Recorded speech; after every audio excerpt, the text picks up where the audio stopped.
Hello दोस्तों, स्वागत है आपका हमारे YouTube channel MD learning point पर।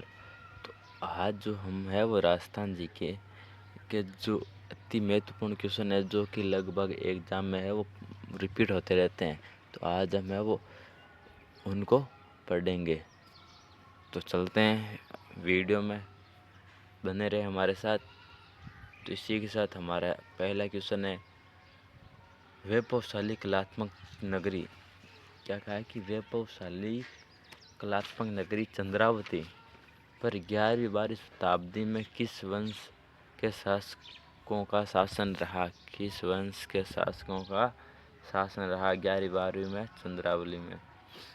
तो किसका रहा?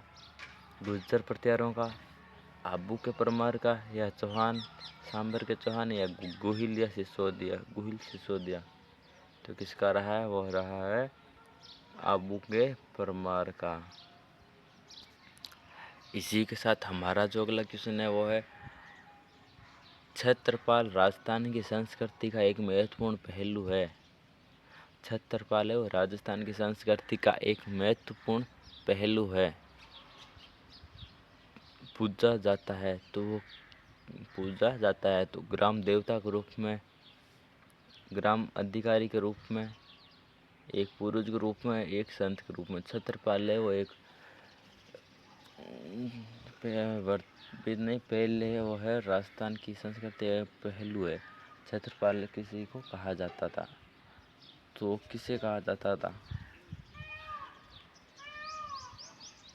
तो वो किसे कहा जाता था? तो इसमें होगा ग्राम देवता के रूप में। इसमें क्या होगा? वो ग्राम देवता के रूप में पूजा जाता था। इसी के साथ हमारा अगला क्वेश्चन है, निम्नलिखित में से कौन सा वाद्य यंत्र तत्वाद्य नहीं है?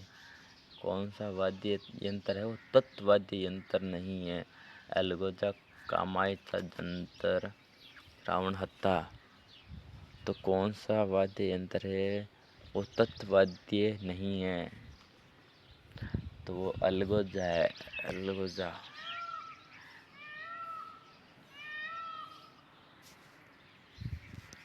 तो इसी के साथ हमारा अगला क्वेश्चन है, राजस्थान में क्षेत्रफल की दृष्टि से सबसे छोटा जिला कौन सा है? क्षेत्रफल की दृष्टि से सबसे छोटा जिला पूछा है राजस्थान का, तो कौन सा है? धौलपुर, भरतपुर, करौली, सवाई माधोपुर। तो क्षेत्रफल की दृष्टि से अगर पूछे सबसे छोटा जिला तो वो है धौलपुर। कौन सा है? धौलपुर। इसका क्षेत्रफल कितना है?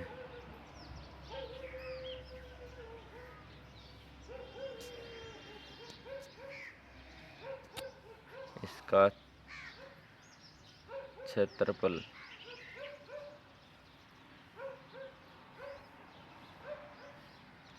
कितना है? लगभग 3000, कहीं 33 लिखा हुआ मिलता है और कहीं 84 लिखा हुआ मिलता है वर्ग किलोमीटर।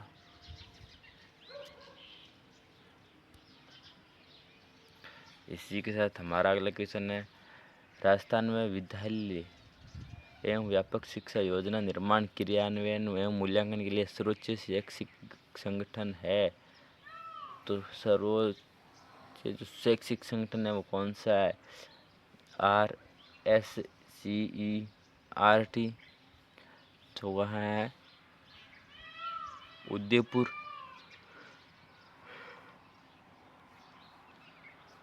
या फिर IASE बीकानेर।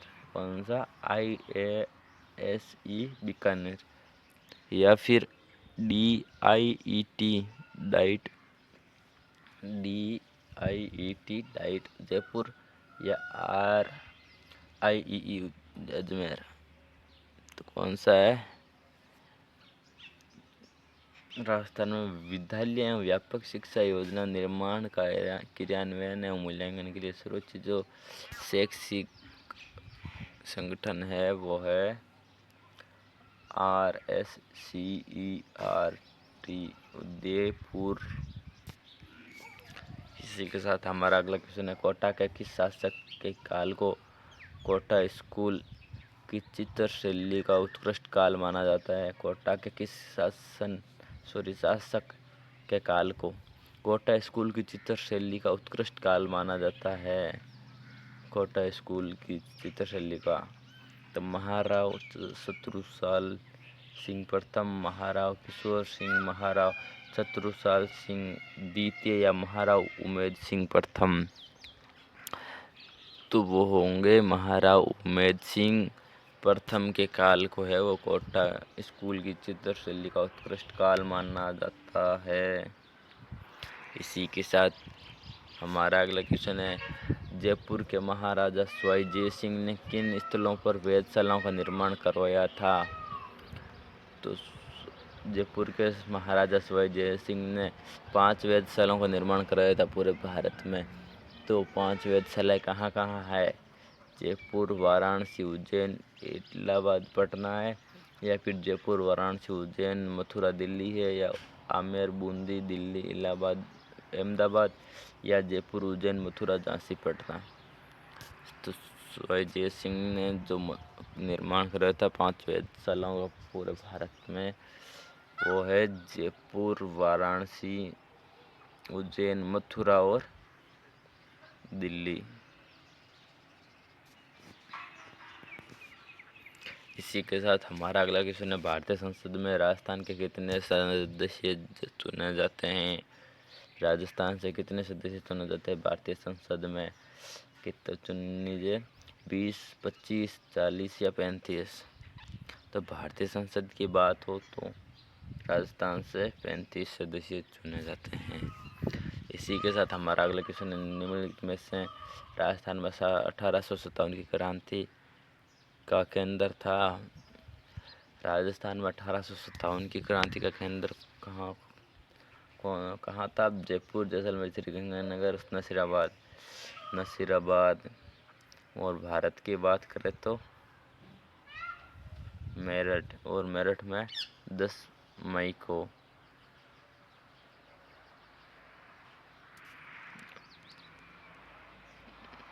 और राजस्थान में 28 मई को।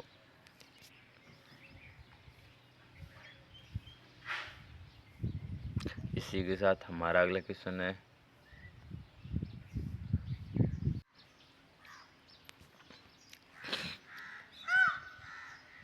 तो इसमें 1857 की क्रांति की शुरुआत कब हुई थी? नसीराबाद से तो हुई थी। नसीराबाद में कब हुई थी? 28 मई को। और भारत में 10 मई को मेरठ से। तो इसी के साथ अगला क्वेश्चन है, बंगाल की खाड़ी में गिरने वाली नदियों की राजस्थान की नदियों का सही उगम निम्नलिखित में से कौन सा सही उगम बताना है? बंगाल की खाड़ी में गिरने वाली राजस्थान की नदियों का तो काली सिंध एवं जवाई, माही एवं पार्वती, लूणी एवं चंबल, या काली सिंध या गंभीरी? तो कौन सी है? काली सिंध व गंभीरी नदी है जो बंगाल की खाड़ी में गिरती है राजस्थान से। राजस्थान की नदियां हैं ये। इसी के साथ हमारा अगला क्वेश्चन है, फल्गुबाई संबंधित है। फल्गुबाई कौन से नृत्य से संबंधित है? भावी नृत्य से, चरी नृत्य से, कालबेलिया नृत्य से, या तेहरताली नृत्य से? तो फल्गुबाई जो है वो चरी नृत्य से संबंधित है। कौन से नृत्य से? चरी नृत्य से। इसी के साथ हमारा अगला क्वेश्चन है, कीर्ति स्तंभ पर विजय स्तंभ कहाँ स्थित है? कीर्ति स्तंभ एवं विजय स्तंभ कहाँ स्थित है?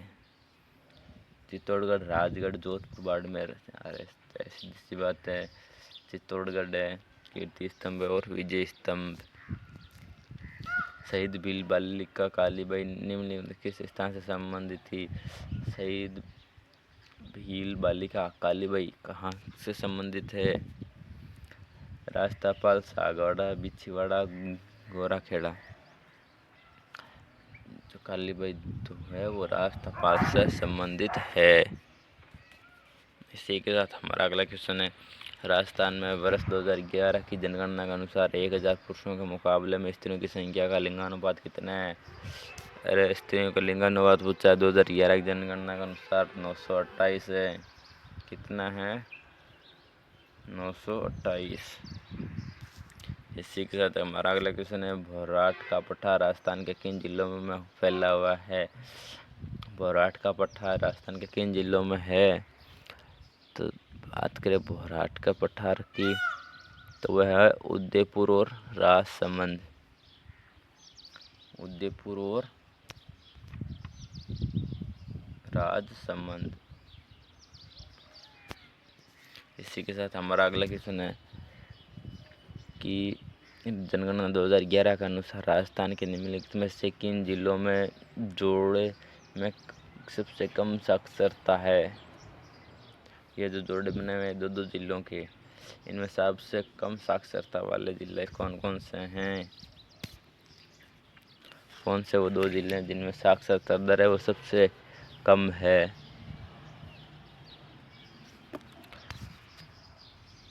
कौन से हैं? सिरोही, प्रतापगढ़, जालौर, बांसवाड़ा, जालौर, सिरोही, जालौर, प्रतापगढ़। तो सबसे कम साक्षरता वाले जिले है वो जालौर और सिरोही है। कौन से हैं? जालौर और सिरोही। इसी के साथ हमारा अगला क्वेश्चन है, घग्गर नदी के किनारे बसा नगर कौन सा है? घग्गर नदी के किनारे कौन सा नगर बसा हुआ है? कौन सा बसा हुआ है? हनुमानगढ़। और हनुमानगढ़ में कौन सी सभ्यता है?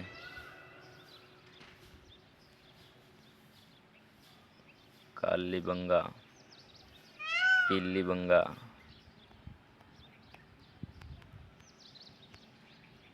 ये कहाँ है? हनुमानगढ़ में, घग्गर नदी के किनारे। 2011 की जनगणना के अनुसार राजस्थान के किस जिले की साक्षरता दर है? सर्वाधिक साक्षरता दर वाला जिला कौन सा है? 2011 की जनगणना के अनुसार राजस्थान के किस जिले की साक्षरता दर सबसे अधिक है? तो जयपुर, कोटा, सीकर, अलवर नहीं है। इसमें कोटा की साक्षरता दर है वो सबसे अधिक है। मांगणियार एवं लंगा लोक कलाकारों का प्रख्यात करने का श्रेय किसे दिया जाता है? किसे दिया जाता है? कोमल Kothari, Devilal Samar, colonel James Tod, Kripal Singh Shekhawat. तो मांगणियार एवं लंगा लोक कलाकारों का प्रख्यात करने का श्रेय है वो कोमल कोठारी को दिया जाता है। इसी के साथ हमारा अगला क्वेश्चन है, किस लोक देवता की पत्नी उनकी मृत्यु के बाद सती हो गई थी? अरे लोक देवता की पत्नी जो सती हो गई थी उनकी मृत्यु के बाद, मल्लिनाथ जी की, हड़बू जी की, तेजा जी या देव जी की? तो इसमें तेजा जी की जो नागदशा था उसकी मृत्यु हो गई, तो उसके बाद है वो इनकी पत्नी भी उसी स्थान पर है वो सती हो जाती है। और इसमें अगर कन्फ्यूजन है तो वो आपको अगली वीडियो में दूर कर दूंगा। राजस्थान की निम्न में से कौन सी फसल है वो मावठ से लाभान्वित नहीं है? तो राजस्थान की निम्न में से कौन सी फसल है जो मावठ से लाभान्वित नहीं है?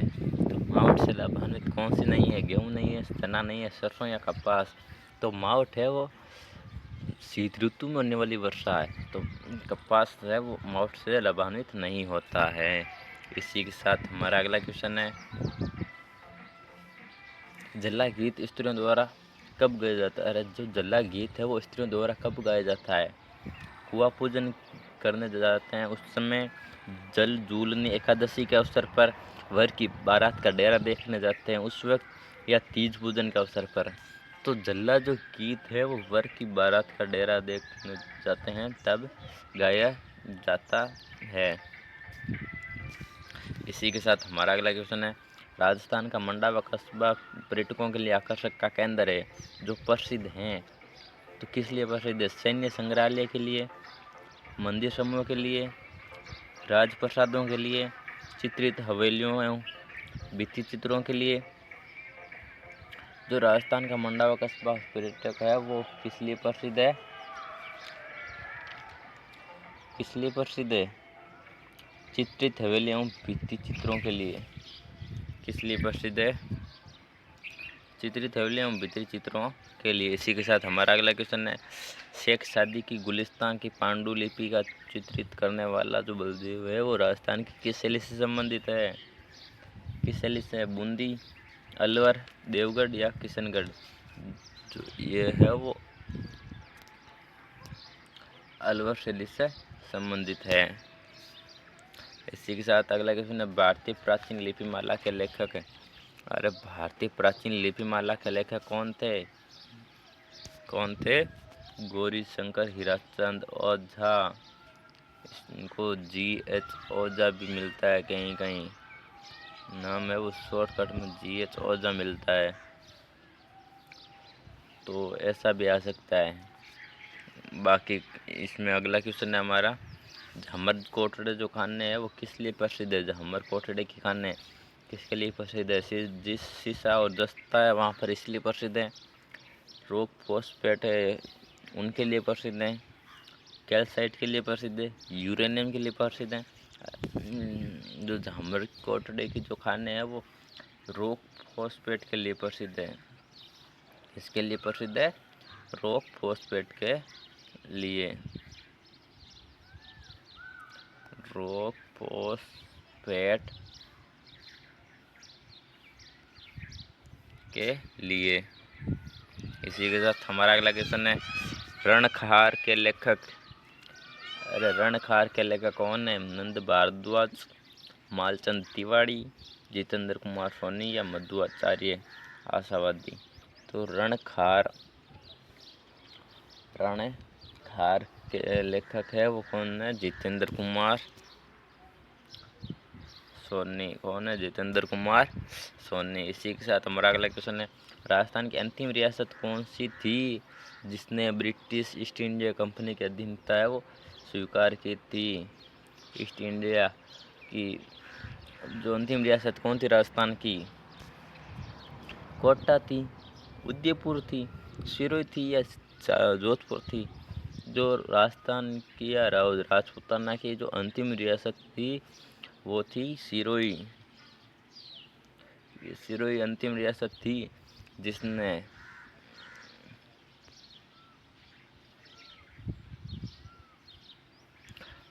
अंतिम रियासत थी जिसने ईस्ट इंडिया कंपनी के अधीन था वो स्वीकार की थी। इसी के साथ हमारा अगला क्वेश्चन है, निम्न में से कौन एक लोक चित्रकला का उदाहरण नहीं है? लोक चित्रकला का उदाहरण नहीं है। फड़, बनी ठानी पेंटिंग, पथवारी या सांझी? तो इसमें है वो बनी ठानी पेंटिंग है वो लोक कला का उदाहरण नहीं है। लोक कला एक लोक चित्रकला का उदाहरण नहीं है। कौन सी चित्रकला का उदाहरण नहीं है बनी ठानी?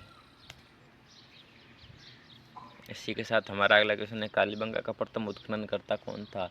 अरे कालीबंगा का प्रथम उत्खननकर्ता SR Rao, A Ghosh, BK Thapar. तो कालीबंगा का प्रथम उत्खननकर्ता है वो कौन था?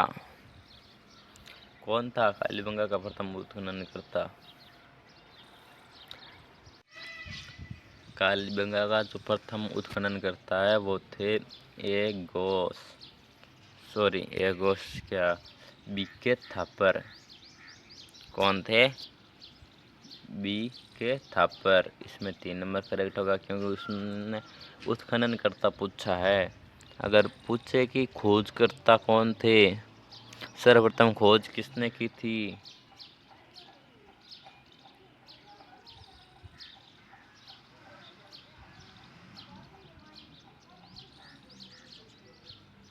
खोजकर्ता पूछे ना तो कौन थे? अमलानंद घोष। कब की थी? 1952 में।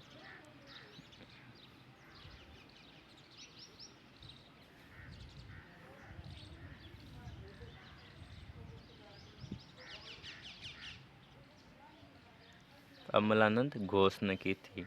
किसने की थी? अमलानंद घोष ने। खोजकर्ता पूछे तो और बीके थापर है। उत्खननकर्ता कौन है? बीके थापर। और ये कहाँ स्थित है? हनुमानगढ़। कालीबंगा सभ्यता कहाँ स्थित है? हनुमानगढ़ में। कहाँ है ये? हनुमानगढ़ में स्थित है। उत्खनन बीके थापर और बीबी लाल ने भी की। बीबी लाल भी है भाई इसमें, कई बार बीबी लाल भी आता है। हनुमानगढ़ जिले में स्थित है। और ये कौन सी नदी के किनारे है? घग्गर नदी या सरस्वती नदी के किनारे ये जो सभ्यता है वो स्थित है। ये एक नगर प्रधान सभ्यता है भाई, इस बात का ध्यान रखना। ये एक नगर प्रधान सभ्यता है। ये इसमें ये सबसे जो इम्पोर्टेंट साक्ष्य है वो यही है कि इस यहाँ पर जुते हुए खेत के प्रमाण मिले हुए हैं। कौन से? जुते हुए खेत के प्रमाण मिले हैं। जुते हुए खेत के प्रमाण मिले हैं। कौन से? जुते हुए खेत के प्रमाण। इसमें जो है वो साक्ष्य, इम्पोर्टेंट जो साक्ष्य है वो यही है कि इसमें है जो जुते हुए खेत के प्रमाण मिले हैं भाई। इसी के साथ हमारा अगला क्वेश्चन, बस आज के लिए बस हमारे पास 30 ही क्वेश्चन थे। ये वही क्वेश्चन है जो बार बार रिपीट होते रहते हैं और ज़्यादातर बीएसटीसी और पीटीटी एग्ज़ाम में ये बार बार रिपीट होते हैं और हर साल इनमें से 2-4 क्वेश्चन है वो आते ही रहते हैं। तो आज के लिए बस इतना ही। मिलते हैं हमारी अगली क्लास में, हमारे अगली वीडियो में, जिसमें वापस हम ऐसे ही क्वेश्चन लेके आएंगे जो बार बार रिपीट होते रहते हैं। तो जय हिंद, जय भारत, वंदे मातरम, जय राजस्थान। ओके।